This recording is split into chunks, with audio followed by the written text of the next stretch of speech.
Hello everyone.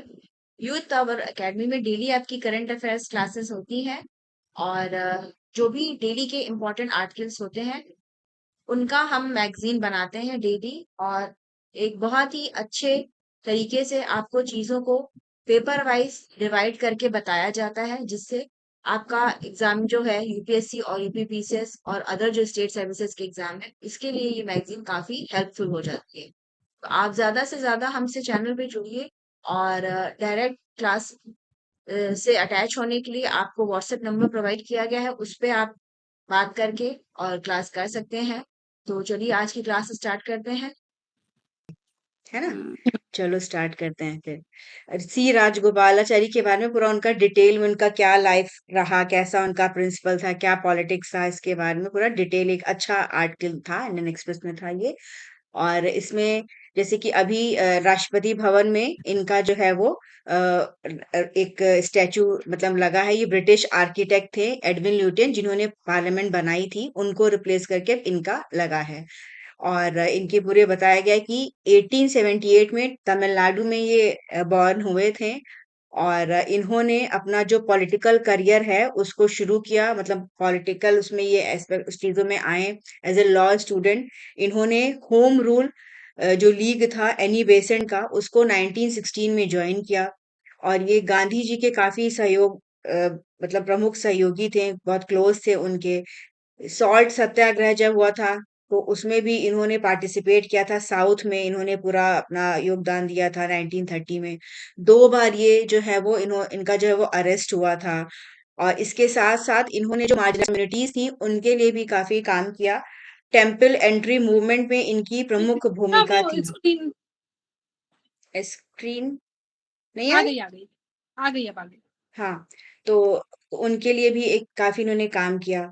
फिर quit India movement के दौरान 1942 में इनका और गांधी जी के थोड़े जो है वो विचारों में मतभेद हुए। और मतलब कांग्रेस और मुस्लिम लीग का जो पूरा था उसको लेके थोड़ा सा है जो बाद में इनका जो है वो विवाद हुआ था। और मतलब गांधी जी के कुछ उसमें वो थे, लेकिन इनका एक फॉर्मूला था जिसको कि राजा जी फॉर्मूला कहा जाता है। उसके बेसिस पे फिर जो है वो कैसे नेशनल गवर्नमेंट बनेगी प्रोविजनल, क्या क्या पाकिस्तान से रिलेटेड इश्यूज रहेंगे, तो इनको जो है वो एक्सेप्ट किया गया था। इनका जो प्लान था उसको जिन्ना ने जो है वो रिजेक्ट किया था। फिर हिंदी को लेके भी इनका जो वो था, इन्होंने हिंदी को अपोज किया था as a sole official language. मतलब चूंकि ये साउथ के थे, और इन्होंने एंटी हिंदी जो एजिटेशंस हुए थे 1965 में जब भारत आजाद हुआ, और उसके बाद में कैसे जो है वो जो स्टेट्स थे उनका जो है वो पुनर्गठन हो, जिसे हमने पढ़ा है कि बाद में जो है वो अ, राज्यों का पुनर्गठन जो है वो भाषा के आधार पे हुआ, लिंग्विस्टिक बेसिस पे हुआ। तो उसमें भी इन्होंने जो है वो मद्रास में ये कहा कि अ, एक ऑप्शनल के तौर मतलब ऑप्शनल लैंग्वेज के तौर पे रहनी चाहिए, ये नहीं होना चाहिए कि हिंदी ही एक ऑफिशियल लैंग्वेज रहे। तो इसमें भी उन्होंने पार्टिसिपेट किया था। तो ये सारी इनके जीवन के प्रमुख जो है वो थे। फिर उसके बाद इसके पहले इन्होंने 1938 में जो है वो दलित लीडर थे एमसी राजा बिल। और इसके मुताबिक जो है वो जो डिस्क्रिमिनेशन होता था एम्प्लॉयमेंट में और पब्लिक स्पेसेस में, तो उसके के अगेंस्ट जो है वो पनिशमेंट ले आया था। तो उसको भी इन्होंने पूरा जो है वो सपोर्ट किया था।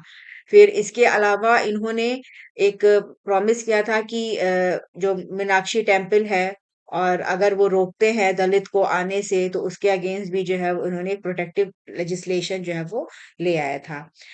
8 जुलाई 1939 को, और दलित जो उनके फ्रेंड्स थे उनके साथ मिलके इन्होंने जो है वो टेम्पल एंट्री मूवमेंट में जो है वो सहयोग दिया था। तो इस प्रकार से काफी मतलब इनका सोशल भी था, पॉलिटिकल भी था।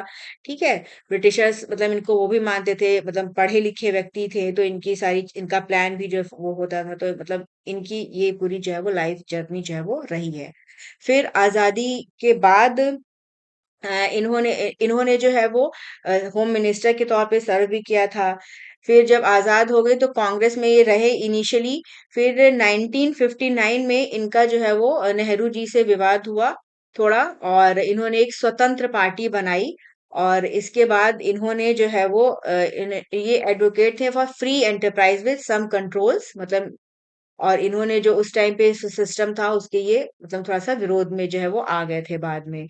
और तो अब इनका जो है, अब जो जैसे कि बीजेपी है अभी फिलहाल जो है वो कल्चरल एक नेशनलिज्म की बात कर रही है।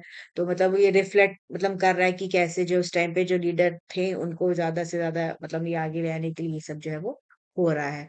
तो ये तो इनका रहेगा ही कि गवर्नर जनरल थे फर्स्ट इंडिया इंडिपेंडेंस के भी और लास्ट भी।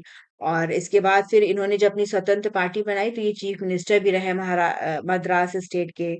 राइटिंग्स के बारे में मैंने कल भी बताया था कि इन्होंने ट्रांसलेशन किया रामायण का, महाभारत का। ठीक है। और इनकी सभी लोग इनकी काफी रिस्पेक्ट करते थे, चाहे गांधी हो चाहे नेहरू हो। और एक काफी जो है वो प्रोमिनेंट पॉलिटिकल फिगर रहे। तो ये इनके सारे लाइफ के एस्पेक्ट हैं जो कि एज अ पर्सनालिटी भी अगर आए मेंस में तो उसको जो आप लिख सकते हो। और इनकी मृत्यु जो है वो 1972 में हुई थी। तो अब चूंकि अब इनका रिसेंटली इनॉग्रेशन हुआ है तो इम्पोर्टेंट रहेगा। जैसे छोटे छोटे करंट अफेयर्स के जो क्वेश्चंस आते हैं हिस्ट्री में उसमें भी ये आ सकता है। फिर हेल्थ एजुकेशन में एक आर्टिकल निकला था, मतलब ये बहुत ऐसा नहीं है, बस एक एज अ जनरल साइंस के व्यू के तौर पे इसको देखो। क्वेश्चन इससे नहीं बनेगा लेकिन हाँ एक अंडरस्टैंडिंग होनी चाहिए। तो इसमें था कि किस बेसिस पे जो है वो डिफाइन होता है कि व्यक्ति जो है वो राइट हैंडेड होगा या लेफ्ट हैंडेड होगा, जैसे कि क्या उसका है। और इसमें बताया गया है कि जो हैंडेडनेस होती है, जैसे कि हम कोई लेफ्टी होता है कोई राइटी होता है, ज्यादातर लोग राइट हैंड से लिखते हैं, सारा वर्क जो है राइट से होता है उनका। बहुत कम ऐसी आबादी है जो कि लेफ्ट हैंड जो है वो यूज करती है ज्यादातर कामों में।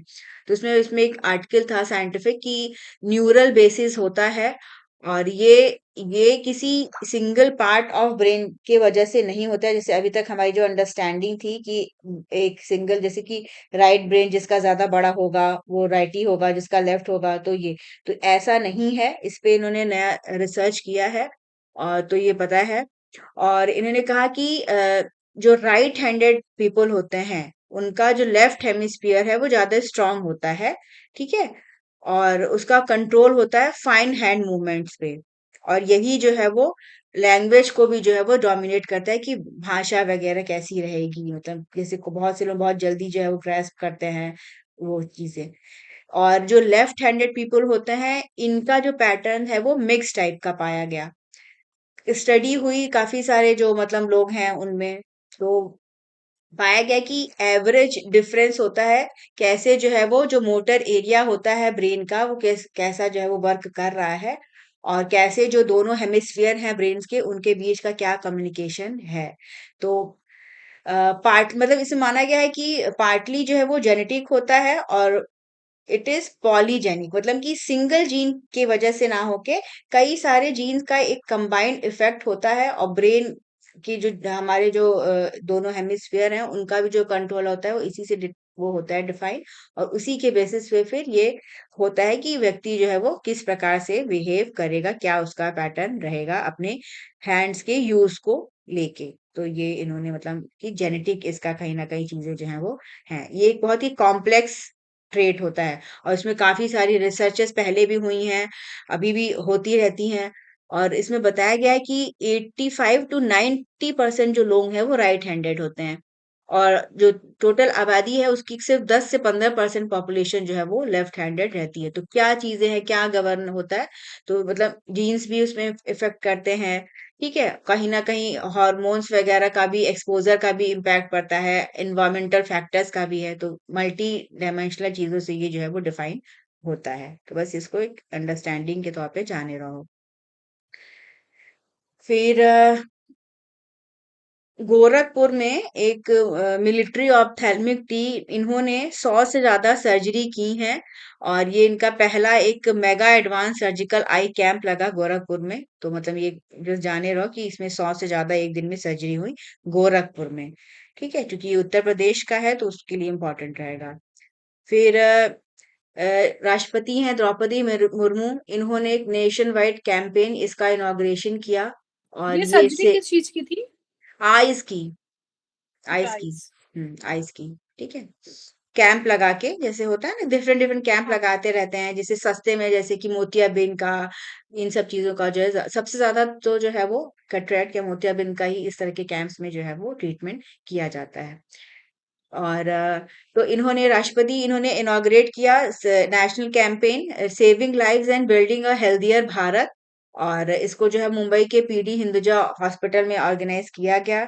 और इसमें बताया गया कि किस प्रकार जो हेल्थ इंफ्रास्ट्रक्चर है वो बेहतर हो रहा है। 1,80,000 आयुष्मान आरोग्य मंदिर जो है वो हैं जिनके थ्रू जो है वो हेल्थ सर्विसेज प्रोवाइड किया जा रहा है।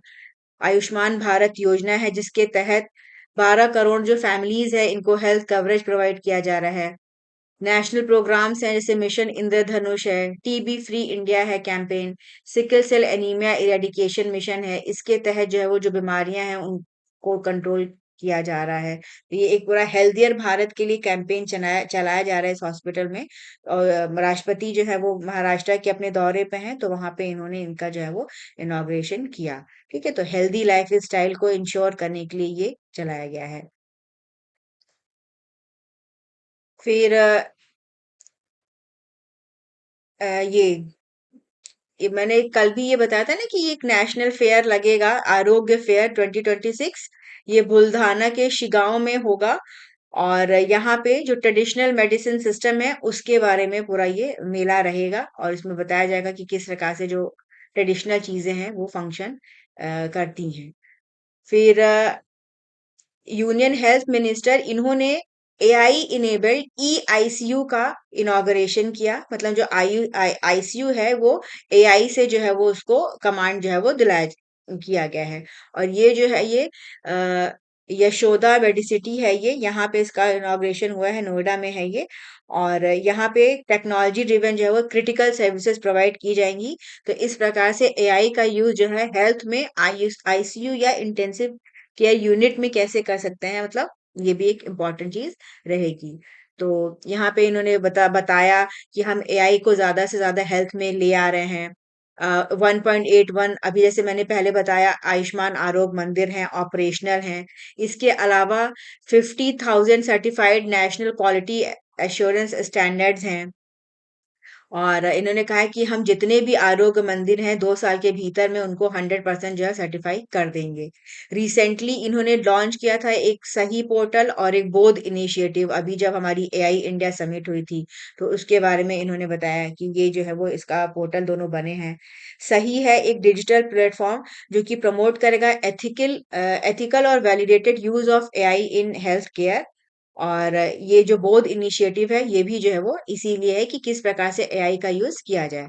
फिर इसके इनॉग्रेशन में हेल्थ मिनिस्टर इन्होंने बताया कि हमारा जो आयुष्मान भारत योजना है ये भी काफी बेहतर तरीके से परफॉर्म जो है वो कर रहा है।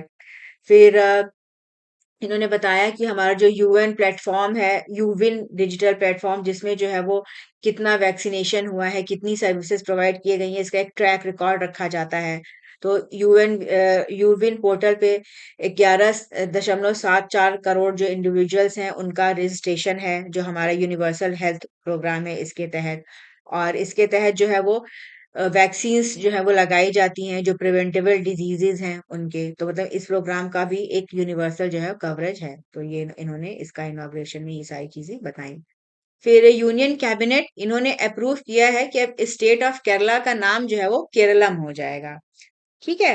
अब जैसे कि एक डिस वो रहता है ना कि हिंदी में केरल के लिखते हैं, इंग्लिश में केरला, तो वो ये खत्म हो जाएगा। तो नया नाम इसका केरलम हो जाएगा। और केरलम जो है वो मलयालम लैंग्वेज से रिलेटेड है। इसके लिए जो स्टेट गवर्नमेंट है इन्होंने जो है वो अप्रूव किया था, एक अप्रूवल किया था। तो अब उसके बाद जो है वो यूनियन गवर्नमेंट के पास ये गया था, तो इसका अप्रूवल जो है वो मिल गया है। ठीक है। तो इनकी असेंबली ने रिक्वेस्ट किया था, तो अब सेंट्रल गवर्नमेंट ने कहा है कि हम एक्शन लेंगे। आर्टिकल 3 के तहत जो स्टेट का नाम है उसको मॉडिफाई करके केरलम किया जाएगा। तो जैसे ये स्टेट का नाम है यूनियन टेरिटरीज, ये कई बार आ भी चुका है कि किससे जो है वो जो जैसे कि नए स्टेट बनते हैं, या जो नेम है, या अगर किसी को इंक्लूड करना है तो किस आर्टिकल से डिफाइन होता है, तो ये इम्पोर्टेंट रहेगा। और जो स्टेट्स का फॉर्मेशन है जैसे कि ये हुआ था 1 नवंबर 1956 को। और इसी दिन जो है वो केरला पिरावी डे भी जो है वो मनाया जाता है। तो काफी लंबे समय से डिमांड था कि इनका ये नाम सिंपल चेंज। मेजोरिटी से हो जाता है मैम? हाँ, सिंपल मेजॉरिटी से हो जाता है ये। और इसमें जैसे कि स्टेट की तरफ से एक रिक्वेस्ट भेजा गया वहाँ की असेंबली की तरफ से सेंट्रल गवर्नमेंट के बाद, तो हुँ, कैबिनेट ने अप्रूवल दे दिया, फिर कैबिनेट ने अप्रूवल दे दिया, फिर जो अभी पार्लियामेंट जो सेशन चलेगा, तो उसमें जो है वो बिल को हुँ। पास करा लिया जाएगा। तो नाम चेंज हो जाएगा और नाम चेंज होने के बाद गजट में जो है वो नोटिफाई हो जाएगा। तो इस प्रकार से जितनी भी ऑफिशियल चीजें रहेंगी वहां पे नाम चेंज हो जाएगा। मतलब ये एक प्रक्रिया होती है। अब याद रखना, केरल का केरलम हो जाएगा। फिर इसरो में अभी जो है वो 2 फेल्योर्स हुए हैं पीएसएलवी के, तो उसको लेके एक इन्वेस्टिगेशन के लिए जो है कमेटी बनाई गई है। और इसमें के विजय राघवन जो है वो ये फॉर्मर साइंटिफिक एडवाइजर थे। और principal scientific adviser S Somnath, ये फॉर्मर इसरो के चेयरमैन रहे हैं। तो ये प्रोब करेंगी कि क्या क्या जो है वो इश्यूज रहे हैं जिसकी वजह से लगातार 2 फेल्योर जो है वो हुआ है इसरो का पीएसएलवी का। ठीक है। और ये काफी सारे क्वेश्चंस इनको देखना है कि क्या चीज थी, अगर मतलब कि जो हमारा व्हीकल था उसमें प्रॉब्लम था, या कहीं क्या कुछ ऑर्गेनाइजेशनल प्रॉब्लम हो रही है, तो इसको भी जो है वो देखेंगे। जनवरी 26, अभी 12 जनवरी को पीएसएलवी C62 इसका लॉन्च होना था। इसको 16 सैटेलाइट्स को जो है वो ऑर्बिट में पहुंचाना था। ये इनिशियली जो है वो सक्सेसफुल तरीके से बढ़ा, फिर थर्ड स्टेज पे आते आते जो रॉकेट था वो फेल हो गया, इग्नाइट नहीं हुआ, तो जिसकी वजह से ये मतलब मिशन अनसक्सेसफुल रहा। फिर इसी तरह 2025 में 18 मई 2025 को पीएसएलवी C61 इसका फेल्योर हुआ था। तो चूंकि ये जो मिशंस होते हैं काफी कॉस्टली होते हैं और काफी इनका एक पूरा कंट्री का हमारा इमेज भी होता है। तो ये एक चुनौती होती है कि फेलियर जल्द ना हो, और अगर हुआ है तो पता लगा जाए कि क्या कॉजेज है। क्योंकि माइन्यूट, जैसे कि पिछली बार जब अभी रिपोर्ट आई थी C61 का, तो ये बताया गया था जो लॉन्च जो व्हीकल था उसमें कुछ एक माइन्यूट का जो है वो अटैचमेंट में कोई दिक्कत थी, उसकी वजह से फेल हो गया था। तो ये चीजों को देखना पड़ता है कि इस तरह की चीजें ना हो। ठीक है। और अब चूंकि अभी और इसमें गवर्नेंस की बात भी क्यों कही कि ऑर्गेनाइजेशनल सेटअप को क्यों देखना है, क्योंकि अभी पहले जो है वो इंडियन स्पेस जो इकोसिस्टम था वो टोटली जो है वो गवर्नमेंट ऑफ इंडिया के उसमें था। अभी क्या है कि बहुत सारी प्राइवेट कंपनीज भी इसमें इन्वॉल्व हो गई हैं। तो देखना होगा कि क्या चीजें हैं, क्यों इस तरह का जो है अगर कोई पार्ट फेल हो रहा है तो किसकी किसकी रिस्पॉन्सिबिलिटी है, किसके पे अकाउंटेबिलिटी की जो है वो फिक्सिंग जो है वो होनी चाहिए। तो अब ये कमेटी जो है वो जांच करेगी और फिर जांच में पता चल पाएगा कि क्या कारण है जिनकी वजह से लगातार 2-2 फेल्योर्स हुए। फिर सुजीविका प्लेटफॉर्म, इसको जो है वो लॉन्च किया। डिपार्टमेंट ऑफ बायोटेक्नोलॉजी के 40 साल कंप्लीट हुए हैं। और इस मौके पे जो हमारे मिनिस्टर हैं जितेंद्र सिंह, इन्होंने ये कार्यक्रम का इनॉग्रेशन किया। तो इसमें इन्होंने ये सुजीविका प्लेटफॉर्म, ये एक trade statistics digital intelligence platform है, इसका जो है वो घोषणा किया। और ये जो है ये सेक्टर स्पेसिफिक जो है वो चीजों को देखेगा, जैसे कि बायोकेमिकल प्रोडक्ट्स कैसे बन रहे हैं, इन एंजाइम्स किस तरह का क्या है, किस तरह से बायोटेक्नोलॉजी जो चीजें उनको इंपोर्ट करना है, कैसे उस पर रिसर्च करनी है, कैसे स्टार्टअप्स करने हैं। तो ये इस पे है। फिर इसमें इन्होंने जानकारी दी कि बायोटेक्नोलॉजी में काफी ग्रोथ हुआ है। और 2014 के कंपेयर करें तो 11,000 स्टार्टअप्स जो हैं वो बने हैं बायोटेक के। और बायो ई3 पॉलिसी है गवर्नमेंट की, जिसके तहत जो बायो मैन्युफैक्चरिंग है उसको हमें और हाई परफॉर्मेंस करना है, बेहतर करना है। और पिछले 10 सालों में जो ये बायो इकोनॉमी है, इसमें 16 फोल्ड ग्रोथ हुआ है, और ये लगभग 165.7 बिलियन डॉलर की जो है वो ये पूरा भी जो है वो बन गया है। तो रैपिड ग्रोथ जो है वो हो रही है। तो 40 साल चूंकि डिपार्टमेंट ऑफ बायोटेक्नोलॉजी के हुए, तो इसमें इन्होंने इसको इनॉग्रेट किया। फिर एमएसवी जो है वो रॉ जूट के लिए, जैसे मैंने बताया ना कि कैबिनेट में केरलम का नाम चेंज किया गया, तो उसी तरह से जो है वो कई सारे क्रॉप्स का जो है वो अप्रूवल किया गया कि क्या मिनिमम सपोर्ट प्राइस रहेगा। तो 26-27 के लिए जो है वो रॉ जूट का जो है वो इन्होंने अप्रूवल किया।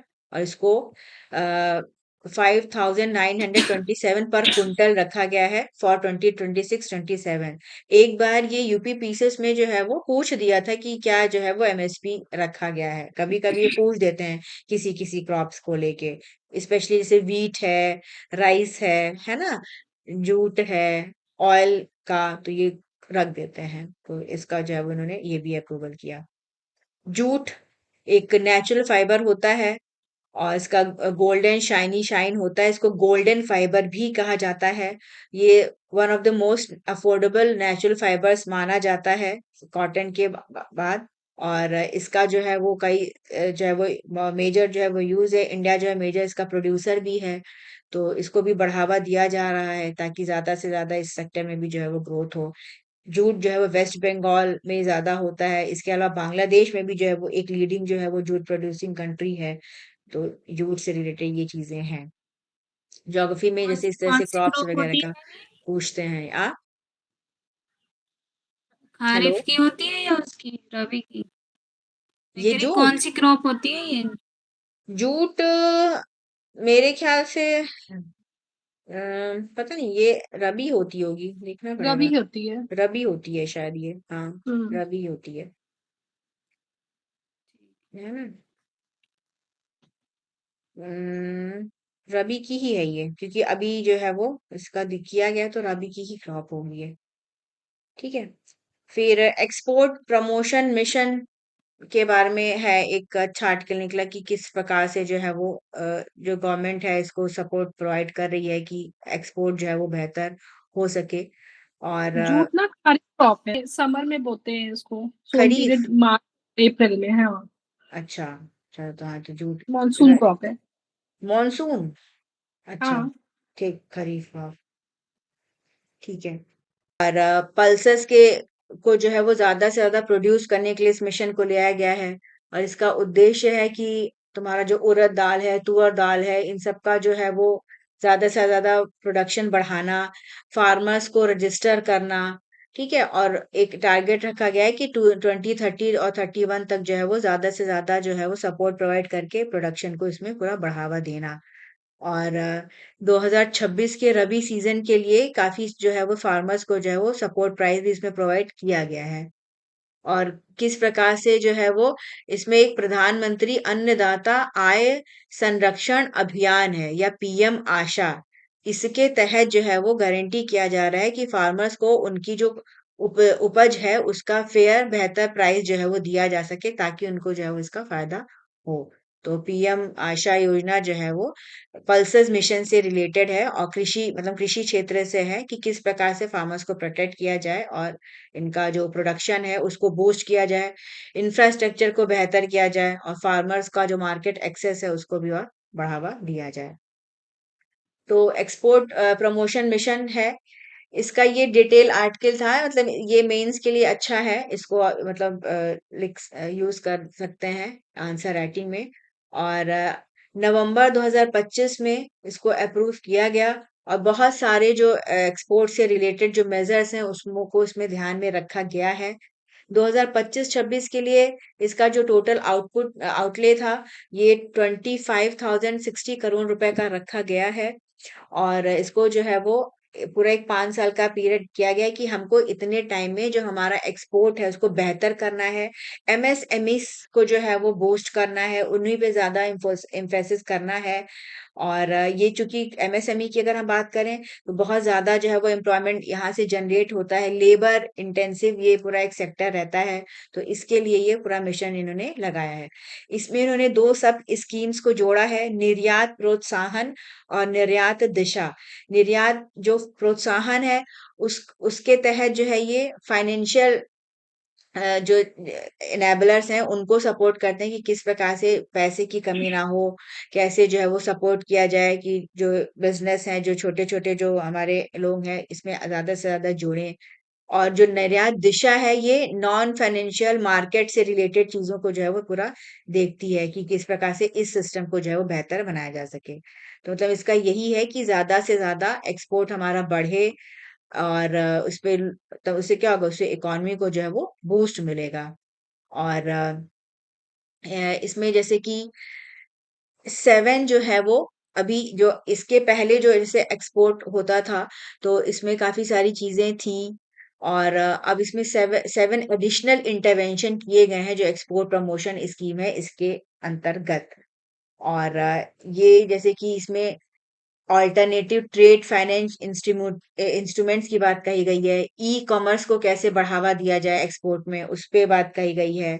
कैसे जो है वो कंप्लायंस बढ़ाया जाए, लॉजिस्टिक्स मतलब जो सामानों के इधर-उधर आने जाने में जो खर्चा है उसको कम किया जाए, ट्रेड इंटेलिजेंस को बढ़ावा दिया जाए, आउटसाइड जो बाहर की डिमांड है उसको देखा जाए और उसको जो है वो बेहतर तरीके से जो फुलफिल किया जा सके। मतलब पूरा ओवरऑल यही है कि निर्यात को बढ़ावा देना, एक्सपोर्ट को जो है वो प्रमोट करना। और इसमें इन्होंने बताया कि हमने एक्सपोर्टर्स के लिए एक इंटेंट टू क्लेम ये एक फाइल पूरा बनाया है जिसके तहत इनको एक यूनिक आइडेंटिफिकेशन नंबर प्रोवाइड किया जाएगा जो भी एक्सपोर्टर हैं, और उनको वो अगर वो किसी प्रकार का सहयोग सपोर्ट चाहते हैं तो उनको सरकार के द्वारा जो है वो दिया जाएगा। तो यूआईएन या यूनिक इनका जो है ये एक्सपोर्ट प्रमोशन से रिलेटेड है। तो ये सारा जो है वो इम्पोर्टेंट रहेगा, मतलब पूछा जा सकता है कि एक्सपोर्ट को बढ़ावा देने के लिए क्या कर रही है गवर्नमेंट। फिर अभी प्रधानमंत्री आज से जो है वो इजराइल के 2 दिवसीय दौरे पे जाएंगे। तो इसके लिए इजराइल के साथ भी फ्री ट्रेड एग्रीमेंट की बात हो रही है। इजराइल और भारत का रिलेशन काफी लंबे समय से रहा है, और अब आगे देखना होगा कि क्या क्या चीजें जो होती हैं। अभी इनकी जो विजिट है उसके टाइम पे तो उनसे रिलेटेड था कि क्या रिलेशन रहा है। डिफेंस के क्षेत्र में काफी रिलेशन है, इकोनॉमी को और बेहतर करने के लिए काम हो रहा है, बायलैटरल रिलेशन को बढ़ावा देने के लिए किया जा रहा है। बहुत सी जो पार्टीज हैं अपोजिशन इसका विरोध भी कर रहा है इसके टाइम को लेके, क्योंकि अभी जो है वो इजराइल और गाजा का जो है पूरा इशू जो है वो चल रहा है। तो अब देखो क्या चीजें निकल के आती हैं इस यात्रा से। फिर मैंने बताया था कि बीएमसी का एक मेलोडी रोड बना था, मुंबई कोस्टल रोड, ठीक है। और इसमें जो है वो जो ट्रेवल करने वाले जो कम्यूटर्स हैं उनको एक यूनिक एक्सपीरियंस प्रोवाइड किया जा रहा था, जिसके तहत जब वो सड़क से गुजर रहे थे तो उनको साउंड जो है वो सुनाई दिया था, गाना बज रहा था। गाना जो है आ, ये एक 500 मीटर का स्ट्रेच था। ये प्रियदर्शनी पार्क और कोई अमरसंस गार्डन है वहां पे। तो ये जय हो सॉन्ग जो है वो बज रहा था। ये अपनी तरह का भारत में पहला मेलोडी रोड था और इसका भी रिसेंटली जो है वो इनॉग्रेशन हुआ। और इसमें जो है अभी जैसे रिसेंट इंट्रोडक्शन हुआ है तो अब इसको में कंसर्न जताया जा रहा है कि इसकी वजह से नॉइस पोल्यूशन हो रहा है, कहीं ना कहीं सेफ्टी को इशू आ रहा है, डिस्टरबेंस जो है वो क्रिएट हो रहा है। तो ये है कि क्या है, इसको लेके अब कंट्रोवर्सी जो है वो थोड़ी सी हो गई है। म्यूजिकल लोड की बात करें तो जो रोड का सरफेस होता है उसमें ग्रूव्स वगैरह ये बना देते हैं। तो वो जब प्रेस होते हैं गाड़ियों से तो उससे जो है वो जो व्हीकल होता है वो मतलब जब हाई स्पीड से बढ़ता है तो गाने वगैरह बजते हैं। तो ये मतलब ये अलग तरीके का एक इनिशिएटिव था। तो अभी शुरू तो हुआ था हायर नोट पे कि हाँ इससे वो रहेगा, एक तरह का एंटरटेनमेंट रहेगा। बट अब उसको क्रिटिसाइज भी हो रहा है कि इसकी वजह से नॉइस पॉल्यूशन है, कहीं ना कहीं सेफ्टी भी मतलब इशू भी जो है वो हो सकता है। म्यूजिकल लोड्स की बात करें तो ये 1995 से जो है ये बन रहे हैं इस तरह की चीजें। और इसमें जो है वो डेनमार्क में जो है वो स्टीन क्रारूप जेंसन और जैकब फ्रेड मैक्सन इन्होंने इसको इन्वेंट किया था, एसफॉल्टोफोन, ठीक है। इससे ये पूरा ही प्रभावित हुआ था, इसी इन्होंने ही इसको बनाया था। तो अब चूंकि ये आया है कि म्यूजिकल लोड क्या है तो हो सकता है किसने खोजा, कहाँ वो हुआ, तो ये पूछ सकता है। फिर पॉपुलर ज्यादा हुआ 2007 में, और जापान के इंजीनियर थे शिजू सिनोदा। इन्होंने जो है वो डिस्कवर किया एक्सीडेंटली कि कैसे जो है वो म्यूजिक जनरेट हो रोड रंबलिंग से, और इन्होंने पूरा ये म्यूजिकल रोड को जो है वो इम्प्लीमेंट किया। और जापान की बात करें तो वहां पे 30 स्ट्रेचेस हैं जहाँ पे ये सिस्टम है। और इंडिया में अभी पहला बना है मुंबई कोस्टल रोड। इसके लिए जो कॉस्ट आई है वो 6.21 करोड़ की लगभग कॉस्ट जो है वो आई है, ठीक है। तो ये म्यूजिकल रोड का कंसेप्ट है। फिर यूक्रेन और रशिया का जो वॉर हुआ उसका क्या इम्पैक्ट रहा है, मतलब इससे था ये। और 2022 से जो है वो चला आ रहा है, 24 फरवरी को ये शुरू हुआ था। काफी सारी जो है वो कैजुअलिटीज हुई, काफी सारे पीस नेगोशिएशन जो हैं वो हुए हैं। और बाकी काफी सारी कंट्रीज ने इसमें पूरा वो भी किया है कॉन्फ्लिक्ट, लेकिन अभी मतलब ऐसा ही है। काफी निगेटिव इम्पैक्ट देखने को मिल रहा है दोनों ही कंट्रीज पे। रशिया एक ग्लोबल इकोनॉमी है, इसको काफी सारे चैलेंजेस फेस करने पड़े हैं। ऑयल की बात करें तो काफी सारे सैंक्शन लगे, जिससे कि उनके इकोनॉमिक ग्रोथ पे जो है वो प्रभाव पड़ा है। स्पेशली ट्रम्प के आने के बाद से उन्होंने बाकी और कंट्रीज से भी प्रेशर बनाना स्टार्ट किया है कि आप रशिया से जो ट्रेड है उसको कम करिए। जैसे इंडिया जो डील हुई है उसमें भी बात हो रही है कि इंडिया रशिया से ऑयल इंपोर्ट ना करे। इसी तरह जो यूक्रेन है उसकी भी जीडीपी काफी प्रभावित हुई है और 30% की उसमें गिरावट जो है वो देखने को मिली है। तो मतलब डेटा से ये पता चल रहा है कि दोनों ही जो कंट्रीज हैं, भले ही रशिया एक सुपर पावर है, कंट्री है, बट काफी सारे प्रॉब्लम जो है वहां दोनों जगह जो है वो हुई है। इन्फ्लेशन दोनों ही कंट्रीज में काफी बढ़ गया है, हाईएस्ट लेवल पे पहुंच गया है।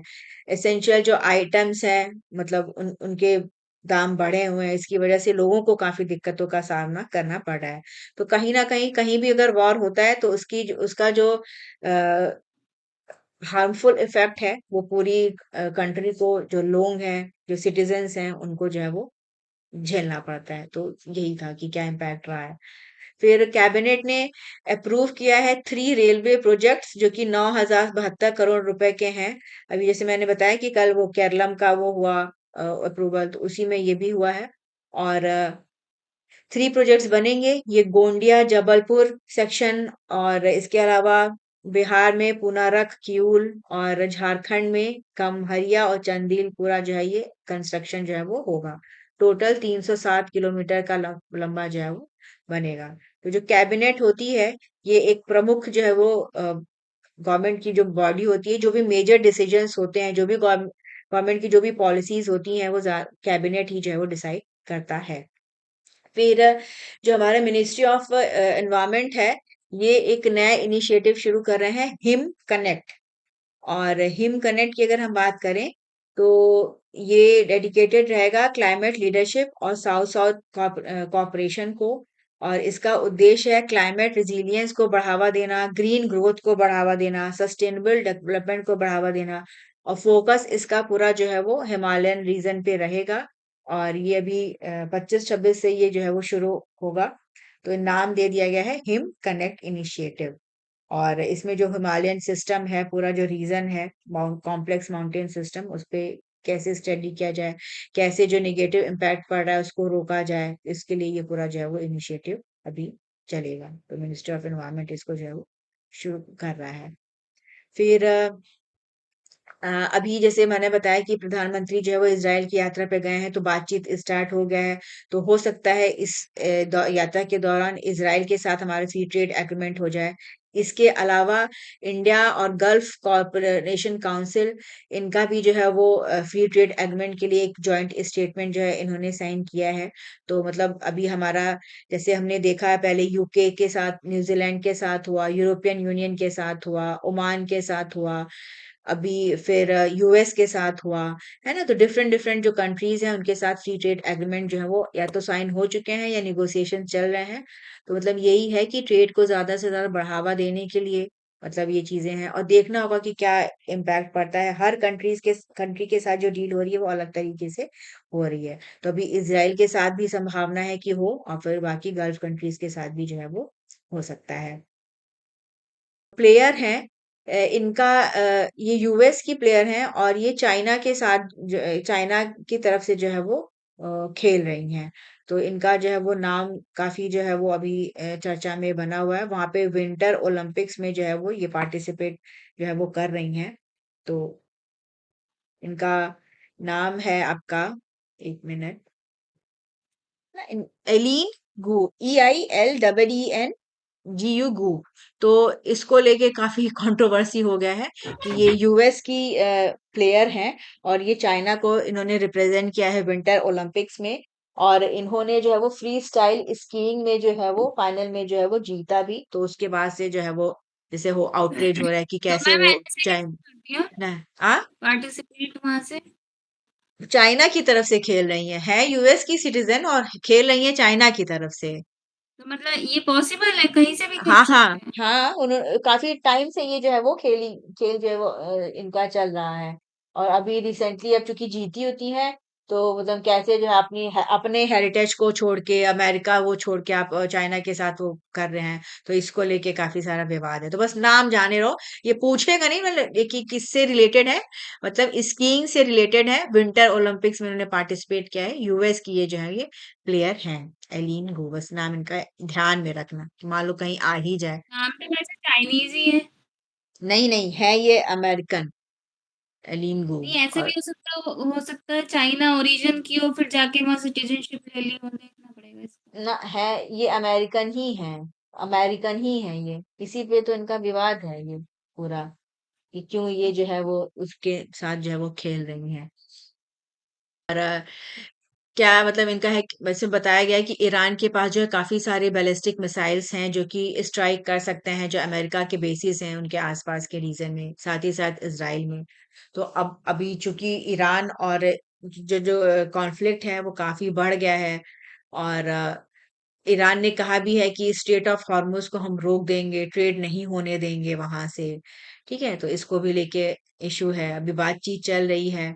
और अगर हम बात करें न्यूक्लियर प्रोग्राम इनका किस तरह से डेवलप हुआ, तो 2015 में इन्होंने एग्री किया था कि न्यूक्लियर प्रोग्राम में लिमिटेशंस रखेंगे, और इन्होंने जो है वो joint comprehensive action of plan of action, इसके तहत जो है वो इंस्पेक्शन अलाउ किया था कि जो इंटरनेशनल बॉडीज हैं वो इनके न्यूक्लियर उसका जो है वो देख सकती हैं कि क्या चीजें किस तरह से हो रही हैं।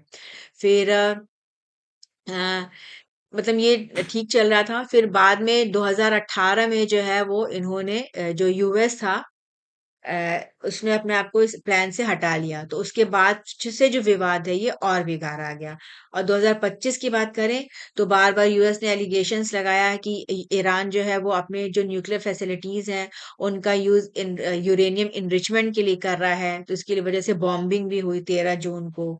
ठीक है, वॉर की सिचुएशन बनी, इसराइल भी 3-4 दिन ये पूरा जो है वो वॉर जो है वो चला। और अब जो सिचुएशन है वो फिर से टेंस हो गई है, बातचीत हो रही है, बट उसके बाद भी अब देखना होगा कि क्या होता है। और अगर फिर वहां पे वॉर हुई तो ये काफी जो है वो प्रॉब्लम जो है वो क्रिएट कर सकता है। ठीक है, फिर इंडिया में रिसर्चर्स हैं, इन्होंने डेवलप किया है novel nano soft gold liquid crystal hybrid material.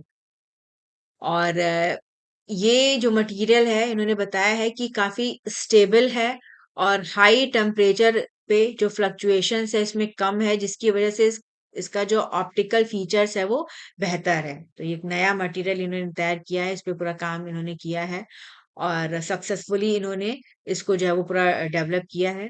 तो माना जा रहा है कि ये जो नैनो सॉफ्ट हाइब्रिड मटेरियल है इससे आगे आने वाले टाइम में जो नैनो टेक्नोलॉजी है वो और बेहतर होगी, और ये जो सॉफ्ट मैटर है, ये वर्सेटाइल मैटर है, इसका यूज करके जो आगे चीजें हैं वो बेहतर तरीके से डेवलप की जा सकेंगी। मतलब ये था। और इसमें जो है वो इन्होंने यूज किया है एक amine functionalised liquid crystal molecule, इसको as a reducing agent use किया, और इससे जो है ये गोल्ड नैनो पार्टिकल्स जो है बनाए जो कि काफी जो है वो स्टेबल हैं। तो अब देखना होगा, मतलब लिक्विड क्रिस्टल्स ऐसे हैं जिनकी प्रॉपर्टी जो है वो दोनों के बीच में होती है, कन्वेंशनल लिक्विड और सॉलिड क्रिस्टल्स के बीच में। तो ये अलग तरह के मटेरियल होता है जो कि माना जाता है कि बेहतर तरीके से आगे आने वाली जो टाइम है ये मटेरियल जो है वो अच्छे रहेंगे। और इनका जो वो जैसे जो हम ट्रेडिशनल जो मेटल्स वगैरह हैं उसमें जो प्रॉब्लम्स होती है, जो सॉलिड्स वगैरह हो सकता है उसमें ना हो, तो ये एक मेजर अचीवमेंट है इनके लिए। अब देखना होगा कि आगे इस पे ये क्या फर्दर वो करते हैं।